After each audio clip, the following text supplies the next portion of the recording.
what day is it today? Tuesday.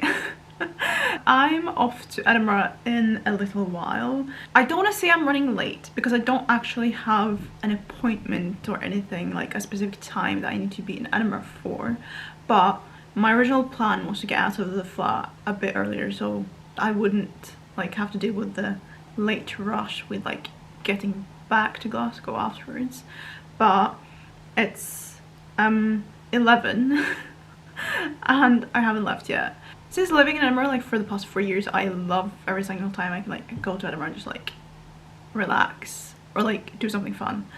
And so I figured, because I have one thing that I need to do in Edinburgh, I can always use that one thing as an excuse to do something else that's fun in Edinburgh.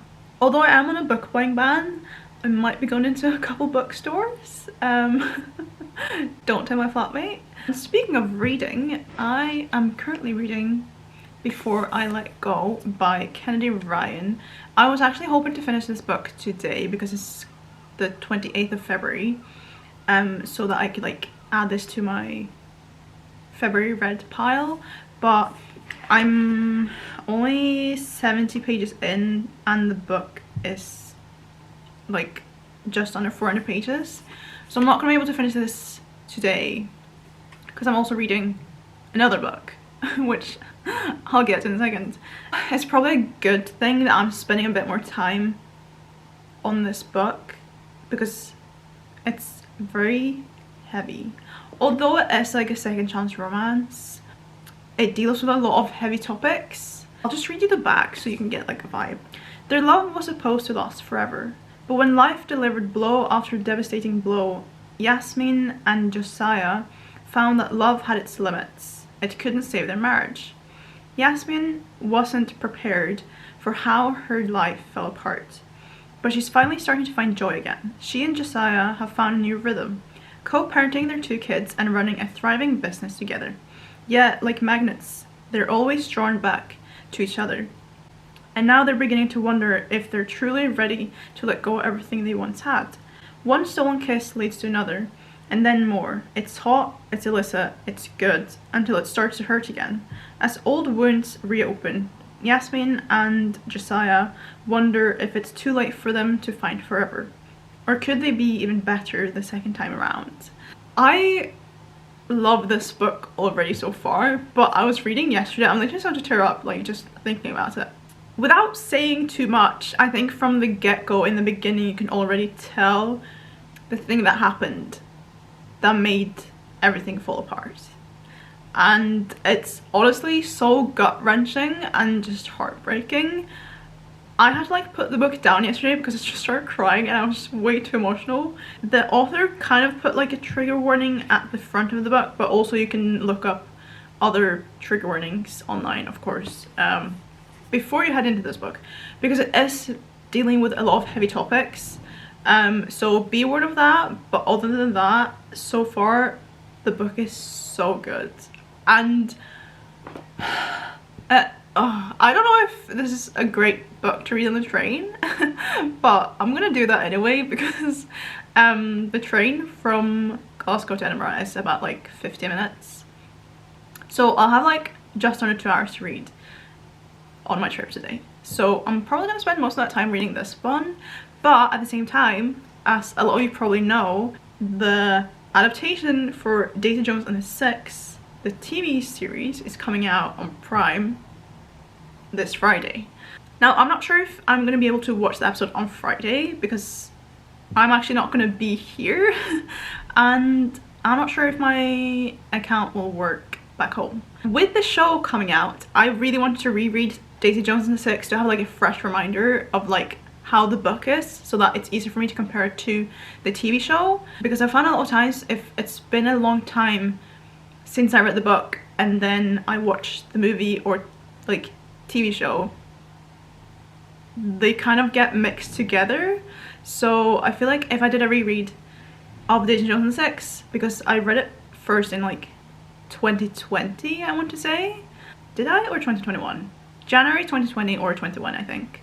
So it's been a while, and like although I do remember the main plot points, I would like to know it like very well before I dive into the TV show. I am rereading the book with Mel from the Bookshmel, and I believe she's doing a reading log whilst reading Jessie Jones and the Six as well.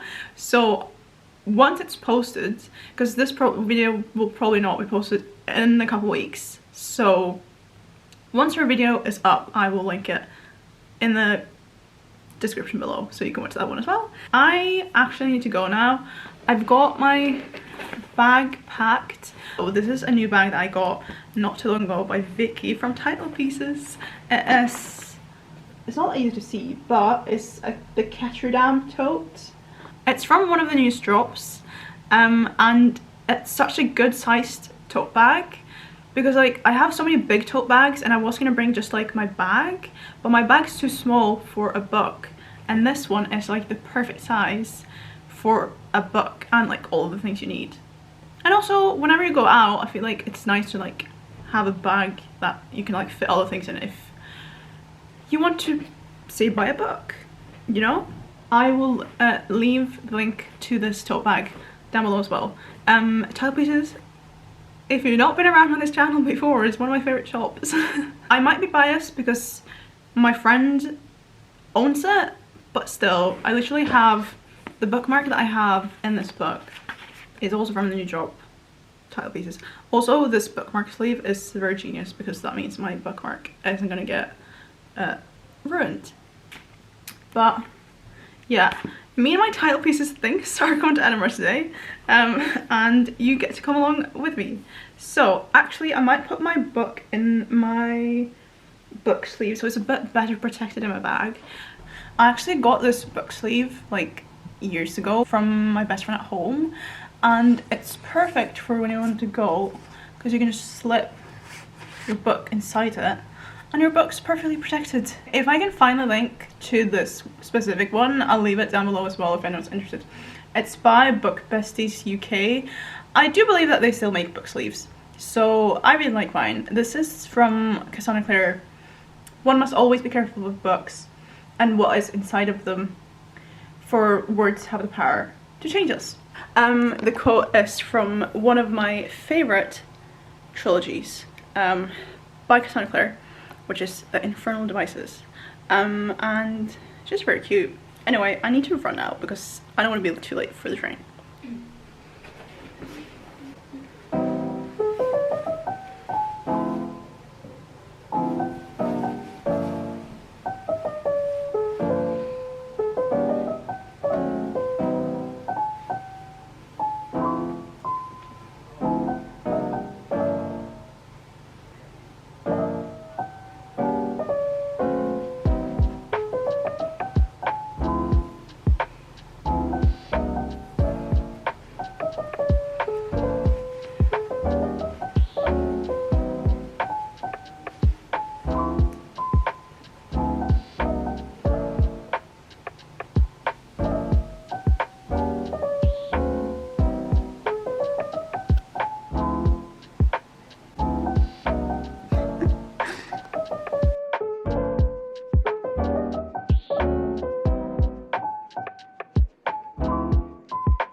happy 1st of spring. Woo!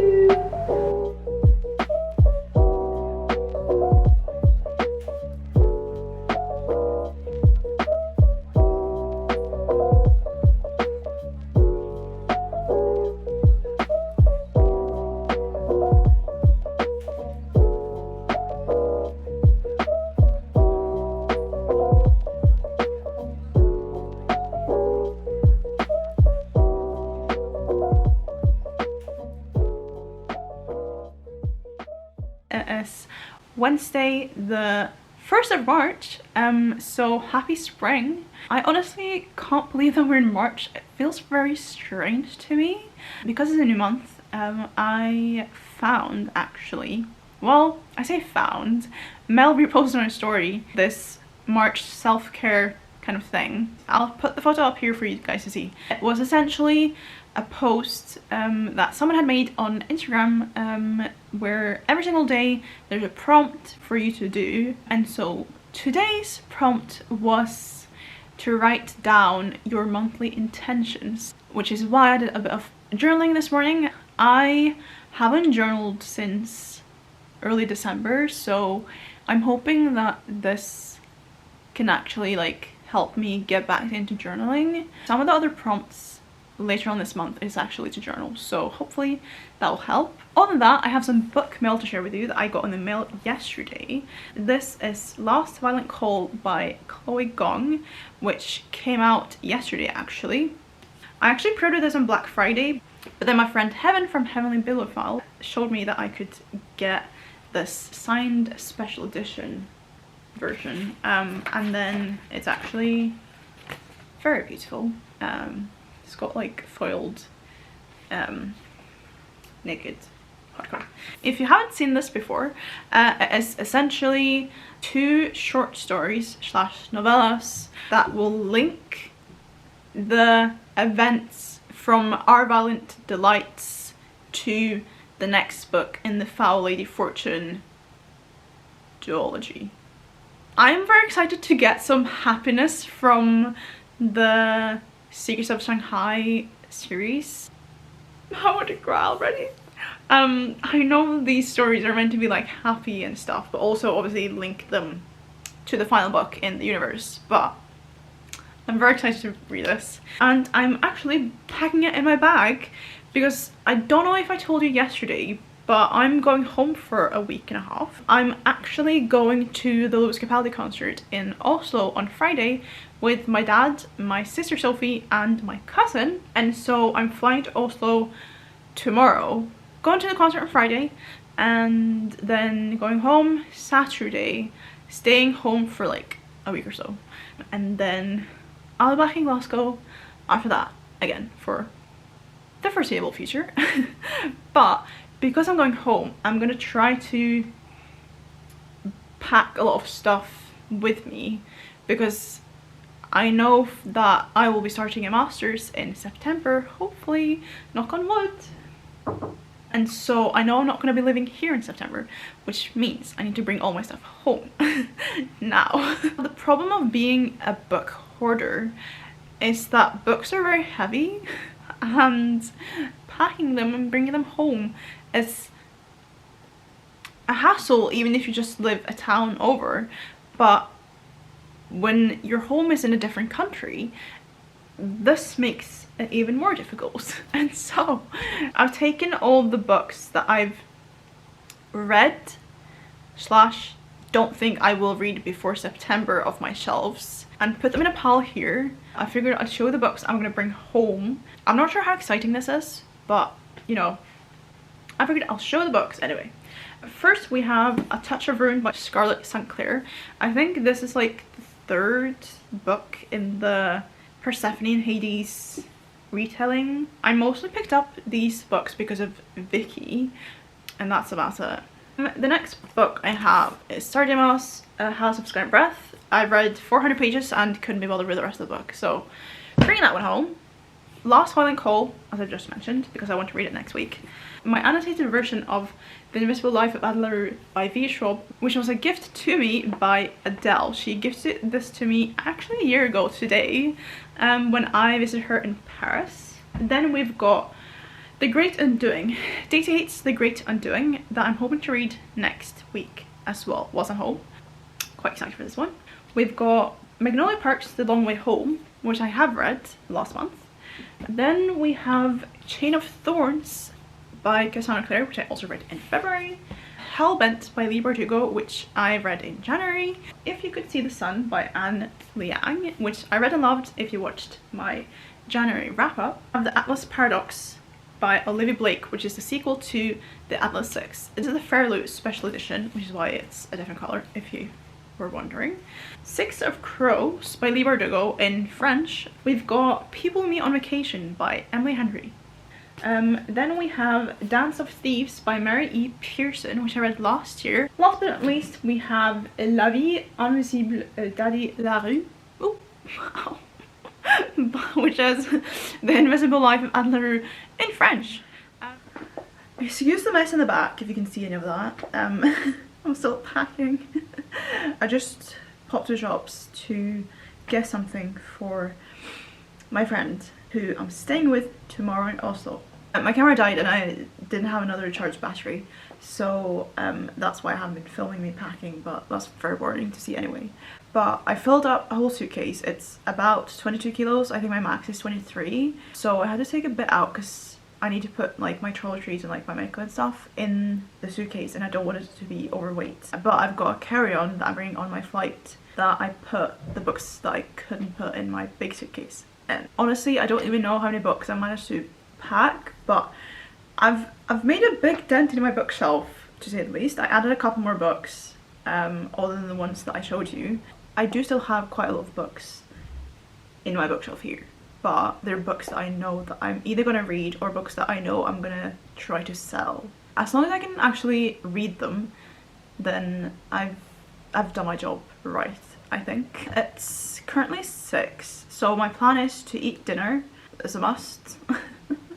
And then I need to finish packing, make sure I have everything I need, and then I'm gonna have a shower, and then I'm gonna go to bed, because although my flight isn't until 1 tomorrow morning, I'm flying from Edinburgh because there's no direct flights from Glasgow, and so to get to Edinburgh is a whole ordeal.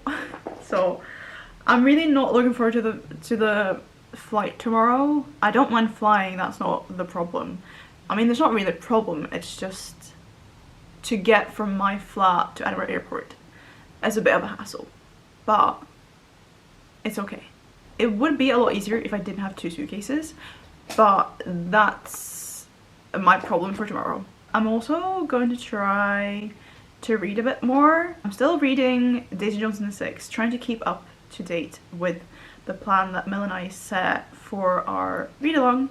Also, first episode of Daisy Jones and the Six drops on Friday, with a lot of the interviews that the cast have done leading up to the first episode, like the release of the show. They've shown a couple more clips from the show and it honestly looks so good. I've seen so many edits on like TikTok on my For You page, and I'm getting so excited for this TV show. Like, I know they've worked on this for like 3 years now. The fact that we're finally getting it, and like it does seem to be quite good. Like, I don't know anyone who's watched it yet, obviously, because it's not releasing until Friday, but just from what I've seen in like the trailers, the songs I've listened to, I'm very excited to get the full album.